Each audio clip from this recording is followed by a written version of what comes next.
As Megan had said in the children's lesson, we are going to look at the wisdom literature from Proverbs, chapter 27. Let's read God's good word together. The prudent see danger and take refuge, but the simple keep going and pay the penalty. This is the word of the Lord. Thanks be to God. Amen. Please be seated. Got some good news and some bad news for you. You write the story of your life. Regardless of how things are going or how they have gone, you are responsible for you. Nobody plans to bury themselves under a mountain of credit card debt, but it happens. People find themselves buried anyway, one purchasing decision at a time. It is true that you write the story of your own life, one decision at a time, moment by moment, day after day. We make our decisions, and then our decisions make us. Because, as Annie Dillard put it, how you spend your days is how you spend your life. Pretty simple. How you spend your days is how you spend your life. What life are you creating? How did you spend your day yesterday? If you spent all of your days like you spent yesterday, what would your life look like? My name's Mark Foster. I'm founding senior pastor here, and we are in our second week of our August sermon series, Better Decisions, Fewer Regrets. Will you say that with me? Better decisions, fewer regrets. Sounds like a good idea, doesn't it? So as a way of introduction, it is so simple, but the tricky thing about decisions is that decisions are never made in an emotionally neutral environment, are they? Most decisions are made through emotion, not by logic. Even if you're a very logical person, you can look back at the decisions you've made, purchasing, relationships, habits. A lot of those are driven not so much by what you think is best, but by what you feel like doing. And so one of the things that we've been looking at is that good questions lead to better decisions. And so one of the things I hope to impart, teach, advocate for is that, particularly young in life, that you would ask more questions, right? That you would ask lots of good questions, and that you would watch and observe. If you're a young lady, how does your boyfriend treat his mother and his sister? Because they will probably treat you like that at some point. And so the more questions you have, the more observant you are. Good questions lead to better decisions, and better decisions lead to fewer regrets. Will you read this with me? Good questions lead to better decisions, and better decisions lead to fewer regrets. So here's the framework for the whole series. It's basically this. Ask yourself a question, then answer honestly, and then act accordingly. Act accordingly. A lot of times we don't want to ask ourselves questions because we know the answer, we just don't want to hear it. We don't want to face it. So here's the other truth, is that we make better decisions together. Will you say that with me? We make better decisions together, right? You want the wisdom of grandmas and grandpas and aunts and uncles and friends and neighbors and Sunday school teachers and youth directors and youth group participants, all of that. So last week we looked at what we call the integrity question, and it really is this. Am I being honest with myself? Say that with me. Am I being honest with myself? Last week I encouraged you to look in the mirror, look yourself in the eyes, and say, am I being honest with myself? Really? Really? Really? Really? Did I eat all of that food because I was hungry? Really?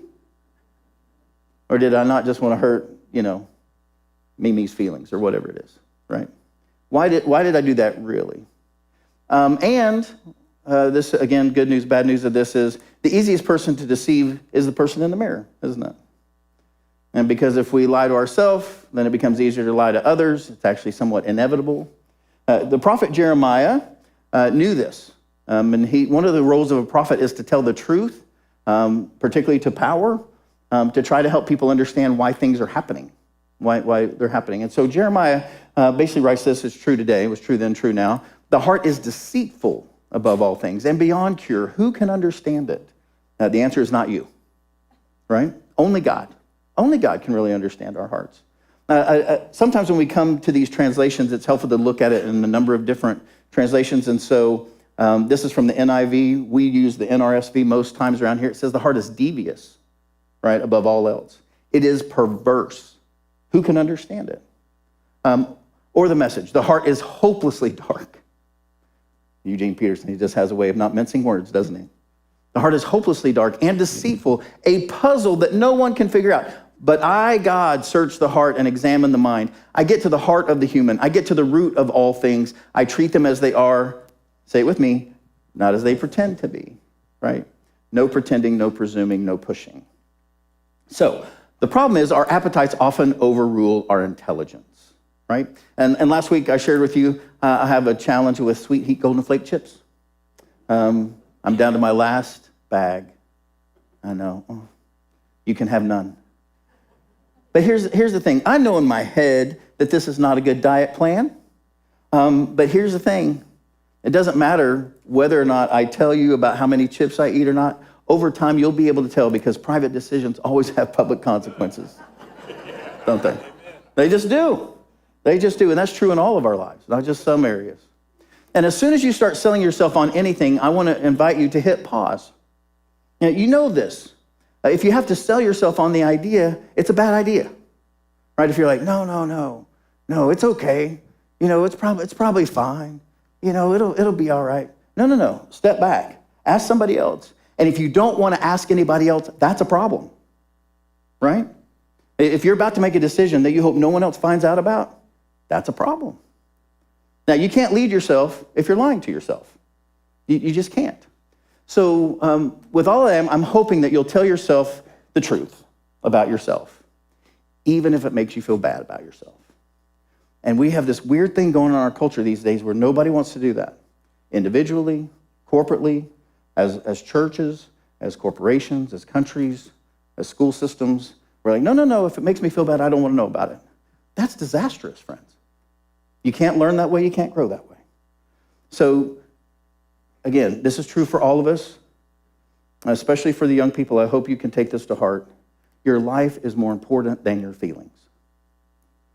Your life is more important than your feelings. And your feelings are a terrible way to make decisions. Sometimes your feelings, and we'll talk about this more today, sometimes your feelings can be very helpful in helping you, sense danger, but they are a terrible ruler of your life. They're a good, sort of input. It's one of many inputs, but it's a terrible ruler. And Jesus says as much. He's talking about a wider context here, but Jesus says, what will it profit them? What will it profit us if we gain the whole world but lose our life?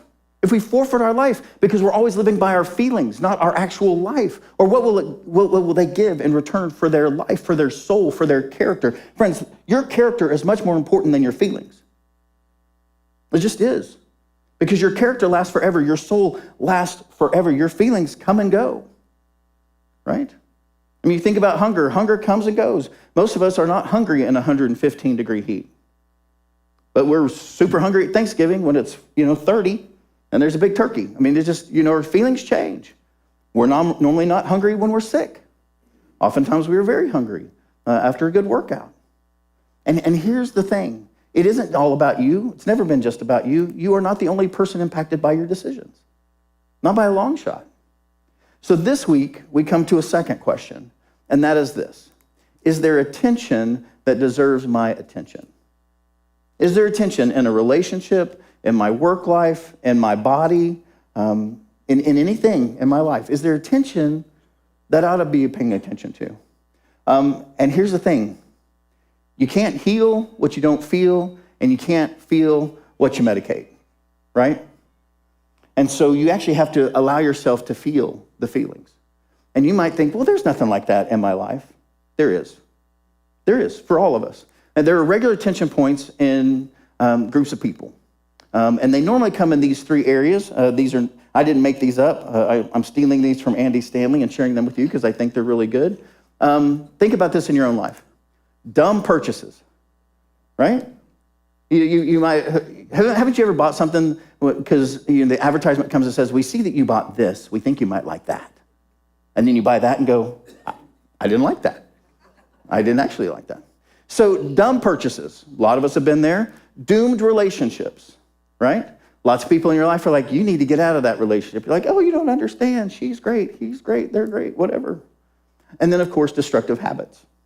These are the three areas that almost everybody gets tripped up on, one or all three. And here is the problem with the way people are hardwired. And that is, if we want something to be true badly enough, the stars magically align. Don't they? They just do. One of my favorite preacher stories of all time is about the person, they were conversating with God about their diet, and they'd been doing really well. They'd lost a pound, and they said to God, God, I think that I've been doing so great that you really do want me to go to the donut shop. And they said, Lord, if I think this is your leading, and if you really want me to go to a donut shop, I want there to be a parking spot right in front. And if it's open, I'm going to go in and get a donut. And you know what? Sure enough, on the 12th time around the block, there it was, just open wide up. I mean, the stars magically align. When we want something bad enough, it's like, oh, must be God's will. Must be the right thing. And our minds can trick us that way. So it is usually a mistake to take our cues from what does or doesn't bother other people. Hasn't something ever bothered you? There's something, so my family would say there was a check in our spirit. Something really bothers us, but it doesn't seem to bother anybody else. So we're like, well, it must not be a big deal. No. It can be a really big deal. And you need to pay attention to that. Joshua Nash, who is a licensed professional counselor, writes this. He says, because of the pressure to fit in and to please, we can find ourselves making decisions, say with me, that don't align with our highest good. And we do. We make decisions that are not good for us, don't we? We're not proud of it. I don't need to say them out loud. But when we make decisions from the fear of being judged and or rejected, we doom ourselves to this people-pleasing brand of decision-making. Not because it's good for us, not because we know it's the right thing to do, but just seems to be the way everybody's going, so I'll just go with that. Friends, if something bothers you, let it bother you. I know, like, wait a minute, that does not sound right. Nobody else in the whole world's telling me that. No, if something bothers you, let it bother you. Many times something will bother us and people are like, well, just get over it. Don't pay attention. That's not a big deal. No, let it bother you, really. Sit with it. You want to know why? Because it just might be a gift of God protecting you. And those of us who are a little older, we could actually give you times in our life where we had this feeling like, and you don't know what it is, maybe until the next day, or sometimes the next week, or sometimes the next year, but there's something inside you. Sometimes God's made us in ways where we know things before we know them. We know them before we can articulate them, but we know them in our guts, in our minds. There's a part of God trying to help us and woo us and keep us alive and keep us moving forward. So what begins as an uneasy feeling is often supported later with reason. And sometimes lots of reasons. We're like, oh, that makes sense now. That's why they were being so weird on Wednesday. Okay. And then stuff starts to fall in place. But oftentimes we'll know it sort of internally before we can articulate it. And oftentimes we're afraid to move on those things because if someone asks us, we won't actually have a reason. We won't be able to argue it out. And so oftentimes we won't act, even though we know in our most inner selves that we have this leading. Paul was talking to the early church about this idea that God's always working for us, even when we can't articulate it. He says, likewise, the Spirit helps us in our weaknesses. For we do not know how to pray as we ought, but that very Spirit intercedes with sighs too deep for words. And God who searches the heart, God who really knows what's going on with you and what's going on with everybody else, knows what is the mind of the Spirit, because the Spirit intercedes for the saints according to the will of God. God is always trying to help you, always working for your good. And we know, the scripture says, that all things work together for good for those who love God. Not all things are good. Some things are terrible. Some things are horrible. Some things are exactly against the will of God. But God can work in those places, surround us with love, has gone before us, and can turn that to good. For every one of us who are called according to God's purposes to help us become more like his son, Jesus. So friends, God is always working for your good. Say that with me. God is always working for your good, even when you can't see it. So, pay attention to the tension. because God's working for your good. It is for your good. It is. So when it comes to this decision-making piece around this tension, Andy Stanley puts it like this. He says, when we pause, we stand a better chance of making a good decision, right? When we pause. Over more than 30 years of ministry now, what I find is that when people come into hard places, maybe it's grief, loss of a job, loss of a loved one, or just a hardship that they don't, maybe it's a medical diagnosis. Most of the time, actually like 98+% of the time is your friend. Time and rest are healing for you. You can step back, take a nap, get wisdom around you. And that pause is God's help and healing for you. And, by the way, if you have someone in your life saying, no, you have to act today, you have to do it right now, it's okay to tell them to back up. Like, nope. Because I've never known God, unless you're in extreme danger, to tell you to act immediately. That's just not been my experience with the Lord. The Lord is good yesterday, today, and tomorrow. And what was good for you yesterday is normally good for you today, is normally good for you tomorrow. And when you feel this pressure, people trying to pressure you to make a decision today, that's almost always bad for you. Almost always. Because they're pushing you. And if it's real, if it's good, if it's the Lord, almost always it'll be there tomorrow. Now, if your kid's in the street, get your kid out of the street. But other than those very specific times, most of the time in most of our lives, when there are big decisions to be made or we're in big grief, it's much better for us to step back and give ourselves some time and let that play out. But it is hard to pay attention to the tension when you're under pressure, isn't it? Or when you're in a hurry. And I know what you're thinking. It's back to school, Mark. We're all in a hurry. We're in a hurry all the time. I know. It's hurry sickness. It's a problem. And we need to step back. Andy Stanley's dad, one of the things I love about Andy Stanley is that he's a preacher's kid. I'm a preacher's kid, and there's sort of this little unique club that we belong to. And if you're a preacher's kid, you get it. You're often stuck at church for many hours, longer than you would like to be as a child, part of it. But you also learn a lot. You see a lot that most other kids don't see. And one of the things that Charles Stanley says that I think is absolutely true and that I saw in my family system is that God takes full responsibility for the life wholly yielded to him. God takes full responsibility for the life wholly yielded to him. If you will give yourself to God, God will take care of you every day in every way. To be quite blunt about it, the biggest, worst times of my life are the times that there were parts of my life I didn't yield to him. And that's exactly where I had the pain points in my life. That's probably true for you too. Like, well, I was yielded to God, 80% over here, but this 20% I didn't yield, and that was a problem. Because God's always working for your good, friends. God is always for you. Now, we see this in King David. Those of us who follow the scriptures know that King David is a man after God's own heart. That's why we know of him. But King David had this red flag moment. He had this conscious moment of his conscience conscience moment. It starts when he's a little boy, actually. He's out in the field, and the prophet Samuel announces that the shepherd boy David will be king. It's actually a pre-runner to Cinderella. In Cinderella where they're coming like, there's this princess, but we can't find the shoe. And King Saul is still king. That's a problem. But the prophet Samuel comes and says, hey, you have a son, Jesse, and he's going to be king. And so he rolls out all his big boys. And he's like, this one, nope. That one, nope. That one, nope. He goes, don't you have any other kids? Kind of like Cinderella. Don't you have any other daughters? And he goes, oh, well, there's little David. He's out watching the sheep. He goes, go get him. He says, this one will be king. But it's a problem, isn't it? Because Saul's still king. That's a problem. Now, there's a bigger problem, and that is God's people are at war against the Philistines. The Philistines have this huge giant, maybe you've heard of him, called Goliath. And so David says, I can kill Goliath with the help of God. He takes little stones and a slingshot, hits him right in the head, and he dies. He cuts off his head. He's like, we win, because that was the deal. Whoever won that battle was going to win. And so David kills the Philistine giant named Goliath. And the people love David. They love him because he saved them. He's this legendary war hero, and he's good looking, and he's a musician.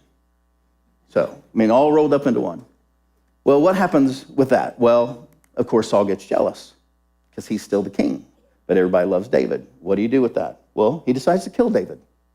Even though a few days earlier he was a war hero, now, he sees the writing on the wall. So what does David do? Well, David flees to the desert with a band of soldiers because the soldiers love him because he's the guy that saved them. And so I want to show you this little map. So you can see here Jerusalem, and you can go from Jerusalem to Jericho. Do I need to click it again, Erica? Can you click it? It's going to go from here up to Jericho, and then all the way down here by the Dead Sea is a place called En-Gedi. And this is where basically David was hiding out.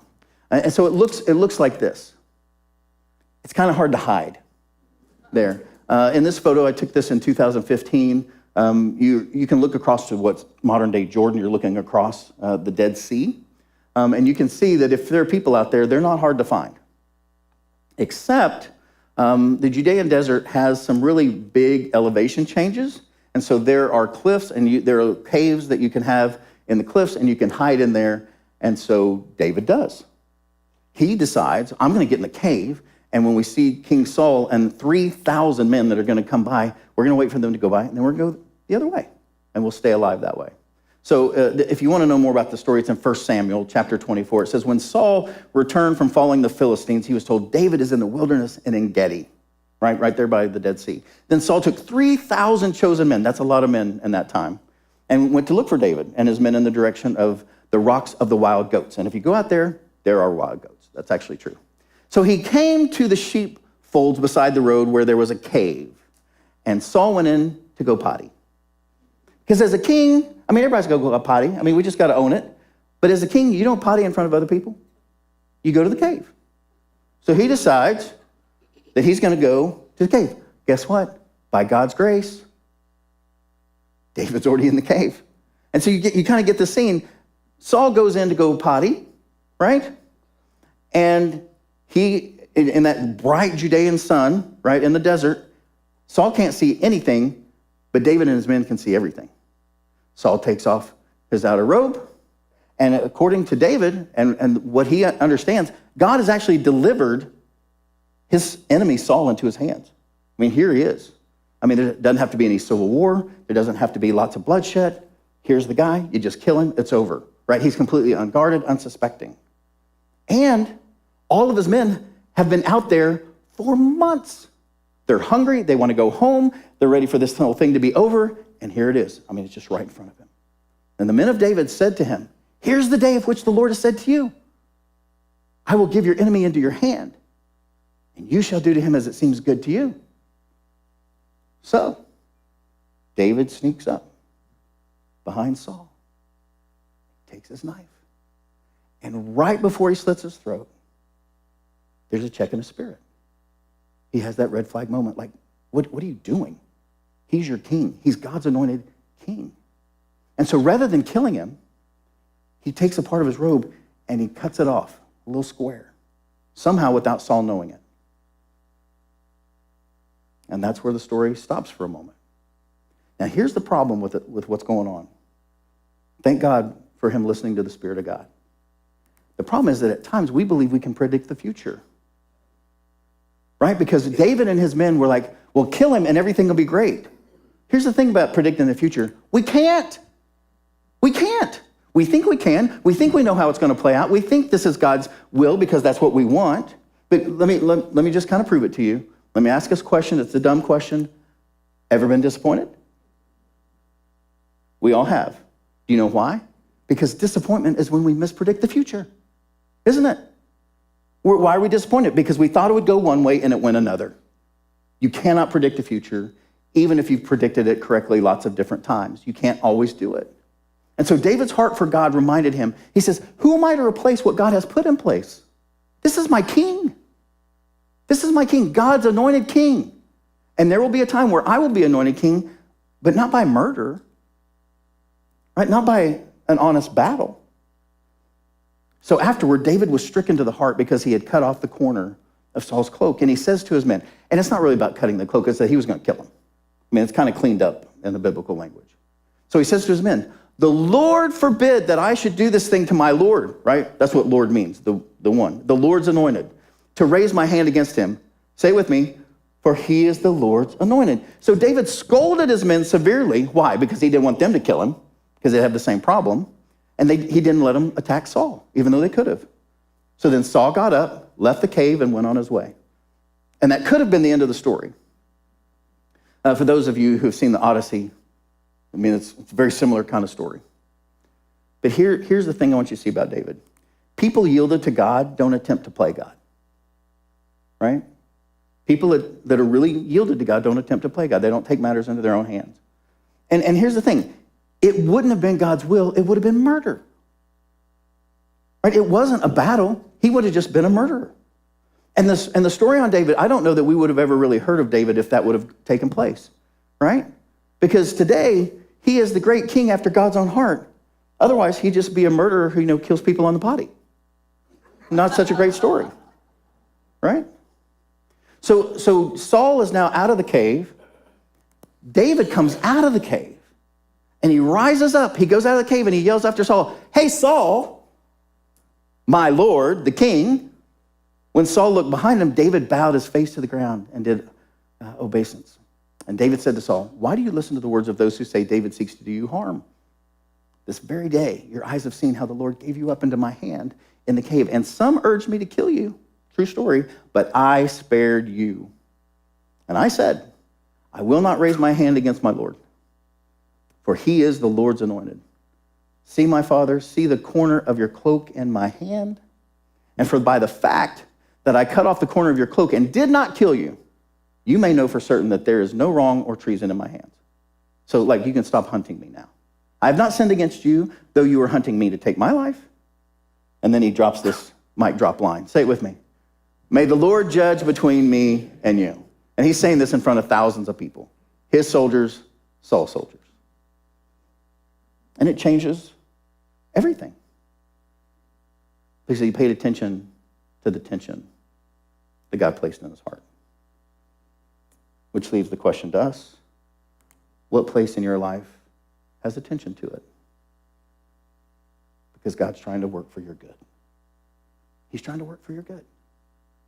So my invitation is this, trust the tension to God's goodwill for you. Say it with me, trust that tension to God's goodwill for you. Now, it would have been nice if David would have known this, but Saul's death comes soon after this episode, just about 7 chapters later. And David's going to become king anyway. And he doesn't have to murder Saul to do it. The scripture puts it like this in 1 Samuel 31, the battle pressed hard upon Saul. The archers found him, and he was badly wounded by them. He wasn't even in the front. Like an archer's arrow just kind of went, found a chink in the armor, and got him. And then he decided to kill himself rather than be killed by the Philistine because he was going to die anyway. So here's the thing about the tension. Face it. Face it. Face the tension until it goes away or until you decide to go in a different direction, which you can do. You can do. You can say, well, this isn't going to work. I can go over here. So do. And so hold on to that tension. If it bothers you, let it bother you until you either decide, oh, okay, it's gone now. Because sometimes something can be a great idea, it's just not the right time. And sometimes it's just never going to be the right time. It's just a bad idea. So your action steps for this week are these. Promise yourself and one other person, right? You can promise yourself and then lie to yourself and then doesn't do you any good. So promise yourself and one other person, I will pause even when I can't pinpoint the cause of my hesitation. Like there's just something not right about this. I don't know what it is, but it's just not right. And allow yourself to explore your conscience rather than ignore your conscience. Explore rather than ignore. And so if something's bothering you, just ask yourself, why does that bother me? It doesn't bother my friend. It doesn't bother my parents, but it bothers me. Why? And so ask yourself the really important question. Say it with me. What is it that bothers me about this? Ask it out loud. Look yourself in the mirror. And then if you want to just double down, you can say, really? From last week. Now, what is it that really bothers me about this? For real.